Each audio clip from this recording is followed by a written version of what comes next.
On to our last order of business, the Immaculate Fund. We all know that these donations are critical to the success of the school, but that it's also a difficult economy. Does anybody have any ideas of what motivates people to help the school and continue to give? You know, Tony, I got a great idea. I have a baseball bat in the trunk of my car. I'll grab Sal, Vinny, and Rocco. We'll take care of it. We will motivate people to be able to donate. Baseball bats. That's wonderful, but does anybody have any better ideas? Well, how about for every time someone gives a donation, we give something back? Something like puppies. Puppies. Puppies and baseball bats. These are the best ideas we can come up with. I think we really need expert help. Why don't we tap our very own faculty and staff? They're experts in their fields. I'm sure they know what motivates people to give. Now that's a great idea, Kathleen. You should reach out to them and see if they can tell us what motivates people to give. Get the students involved. They should really be a part of this. Great idea. Agreed. The reason that I asked the three of you to meet with me today is we need to come up with creative ways to raise money for the Immaculate Fund. Well, we could trick them. We could tell them that a band that they like is coming to Immaculate to give a concert, and we could sell tickets. Mrs. Casey, I know how to persuade them. I have a baseball bat in my gym locker. Okay, let's try a different approach. How about the three of you go out, meet with our faculty members, and get their expert opinion on what motivates people to give. All right. Well, school's looking to raise money for the Immaculate Fund, and we're trying to understand the science behind giving. Well, fundraising is an action, and for every action there's an equal and opposing reaction. So this is the perfect relationship here. Do you understand that? Kind of. All right, well, have you ever heard of a guy named Schrodinger and his cat? Oh yeah, that's the guy who hangs out in the parking lot and smells like cheese. No. Okay, it was a physicist who had a thought experiment, and what he did is he linked the fate of his cat with the decay of a subatomic particle.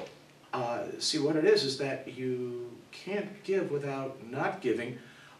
There's antimatter versus matter. There's waves versus particles. There's living simultaneously while you're dead. So basically, the problem you are concerned with is not really a problem at all, because at the same time it's already been solved at the same place in the same dimension. I think you're set. Yeah, that makes a lot of sense, Mr. Dunleavy. Well, thanks, and no thanks at the same time, I guess. Okay, don't go changing, Scooter. Well, it's the fundraising time of year, Anne. Okay. I guess I have a few dollars to spare after buying all those lollipops for all my classes. No, I'm not here to collect anything. I'm here to know what motivates people to give. We want to know how to reach out to them. Well, giving is pure motivation, or Dana Paramidas. So remind everyone of their Danish parasitis and then just start watching the money roll in? Thank you. Well, what did you call it? Danish whatever. We'll post it on the website. Thanks, Ms. Stockton. Look, there's no magic into getting people to give. Wisdom teaches us that there is giving and receiving, but there are no givers and receivers. And in Buddhism, that is the key to karma and true happiness. So there's giving and receiving, but not givers and receivers.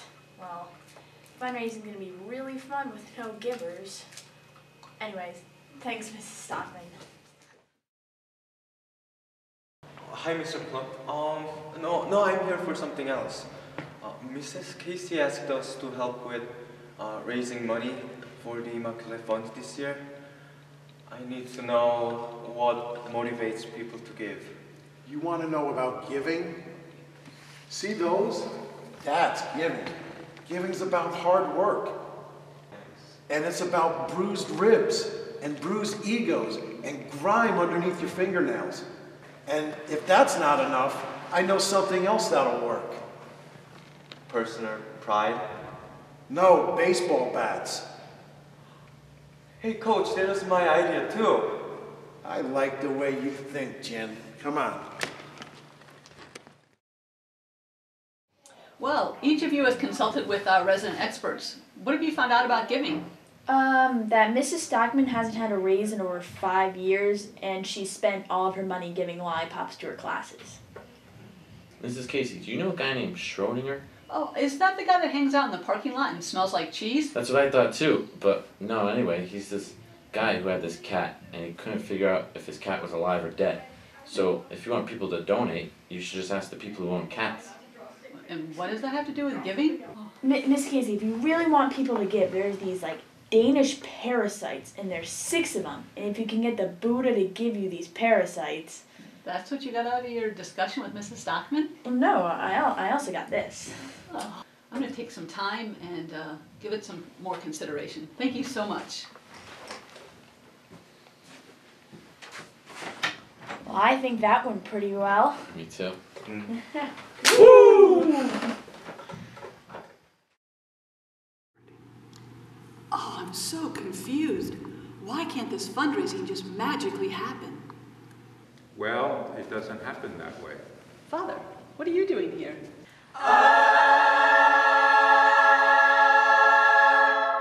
Well, it is the chapel, and I came to pray. Well, I'm glad you're here. I could really use your help.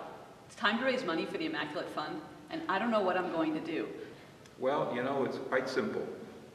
Just ask. Dear Lord, please provide Immaculate with lots of money, large denominations of money, an abundance of money. No, I didn't mean just pray. You have to ask people. You have to ask parents, alumni, people connected with the school, even those who believe that Catholic education is important. No, there's no magic formula. There's no science to giving. Just ask.